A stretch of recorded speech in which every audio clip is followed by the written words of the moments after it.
The story of Vladimir Putin is deeply connected to the dramatic rise, fall, and transformation of modern Russia. For more than 2 decades, he has remained one of the most powerful and controversial leaders in the world, guiding Russia through economic recovery, political consolidation, and renewed geopolitical rivalry with the West. His journey from a modest childhood in the Soviet Union to the Kremlin reflects not only personal ambition, but also the turbulent history of his country. Supporters see him as the leader who restored Russia's strength and national pride after the chaotic collapse of the Soviet Union. Critics, however, view his leadership as increasingly authoritarian, marked by strict political control and limited opposition. Regardless of the perspective, Vladimir Putin has shaped Russia's direction in ways few leaders have in the 21st century. Vladimir Vladimirovich Putin was born on October 7, 1952, in the city then known as Leningrad, today called St. Petersburg. His childhood unfolded in the difficult post-World War II environment that defined much of Soviet society. His family lived in a small communal apartment, sharing kitchens and hallways with several other families.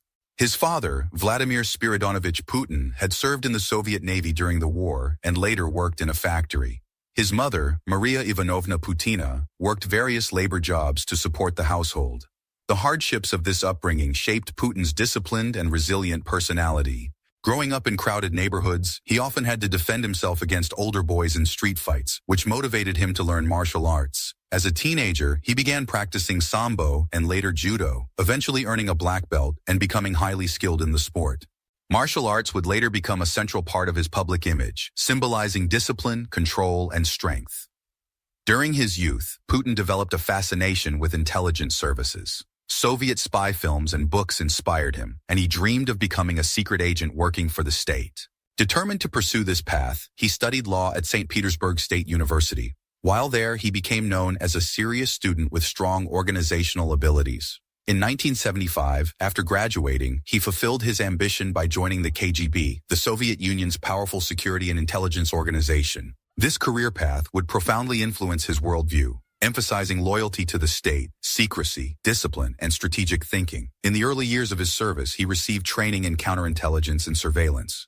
Eventually, he was stationed in Dresden, East Germany during the 1980s, where he worked under diplomatic cover gathering intelligence and maintaining Soviet security operations during the tense years of the Cold War. Putin witnessed the collapse of Soviet influence in Eastern Europe firsthand. When the Berlin Wall fell in 1989 and the Soviet system began unraveling, he saw the rapid disintegration of a superpower that had defined global politics for decades. These events reportedly left a deep impression on him, reinforcing his belief that political instability and weak leadership could lead to national humiliation.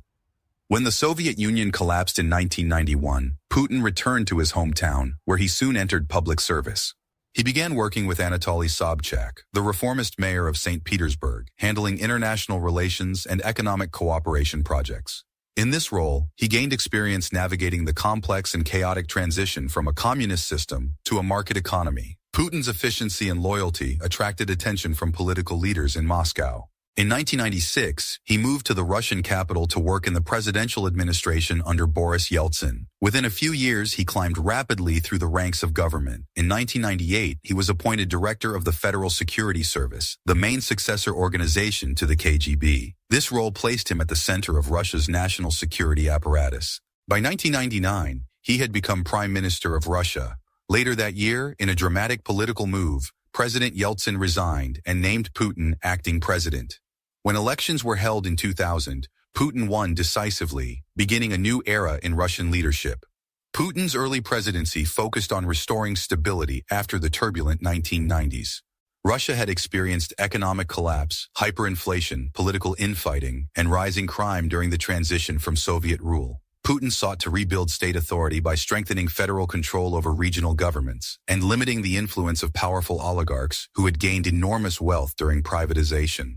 At the same time, rising oil and gas prices boosted Russia's economy, allowing the government to pay off debts, stabilize the currency, and raise living standards for many citizens. These improvements helped Putin maintain strong domestic popularity during his early years in office. Internationally, Putin emphasized the idea that Russia should reclaim its role as a global power capable of influencing world affairs. Under his leadership, Russia increased defense spending and invested heavily in military modernization. The country also pursued a more assertive foreign policy, particularly in regions that had once been part of the Soviet sphere of influence. After serving 2 presidential terms, Putin stepped aside in 2008 due to constitutional term limits but remained highly influential as prime minister, while Dmitry Medvedev served as president. In 2012, Putin returned to the presidency after winning another election, continuing to consolidate political authority within the Kremlin. Over time, his leadership became associated with several major geopolitical developments that shaped international relations. One of the most significant events occurred in 2014, when Russia annexed Crimea following political upheaval in Ukraine. This move dramatically increased tensions between Russia and Western nations, leading to sanctions and long-term diplomatic conflicts. Russia also became heavily involved in Middle Eastern affairs, particularly through military intervention in Syria. These actions strengthened Putin's reputation among supporters as a leader willing to defend Russian interests abroad, while critics argued that such policies increased global instability. Putin's public image has always emphasized strength, discipline, and national pride. Russian media frequently portrays him participating in physically demanding activities such as horseback riding, ice hockey, scuba diving, skiing, and hunting. His long-standing commitment to judo remains a key part of his identity, and he has even co-authored a book about the sport. These carefully managed public appearances reinforce the image of a leader who embodies endurance and determination. At the same time, his private life remains largely hidden from public view. He was married to Vladimir Putin for many years, and the couple has 2 daughters. However, they divorced in 2013, and Putin has kept most details about his family strictly confidential, rarely discussing them publicly. Today, Vladimir Putin continues to dominate Russia's political landscape. Constitutional reforms have extended potential presidential terms, meaning he could remain in power for many years. His leadership has reshaped Russia's government structure, concentrating authority within the presidency and strengthening the state's role in political and economic life. For many Russians, he symbolizes stability and national revival after the uncertainty of the 1990s. For others, he represents the erosion of democratic institutions and political pluralism. Yet regardless of differing opinions, Putin's biography from a boy growing up in a communal apartment in post-war Leningrad to one of the most influential leaders in global politics remains one of the most remarkable political journeys of modern history.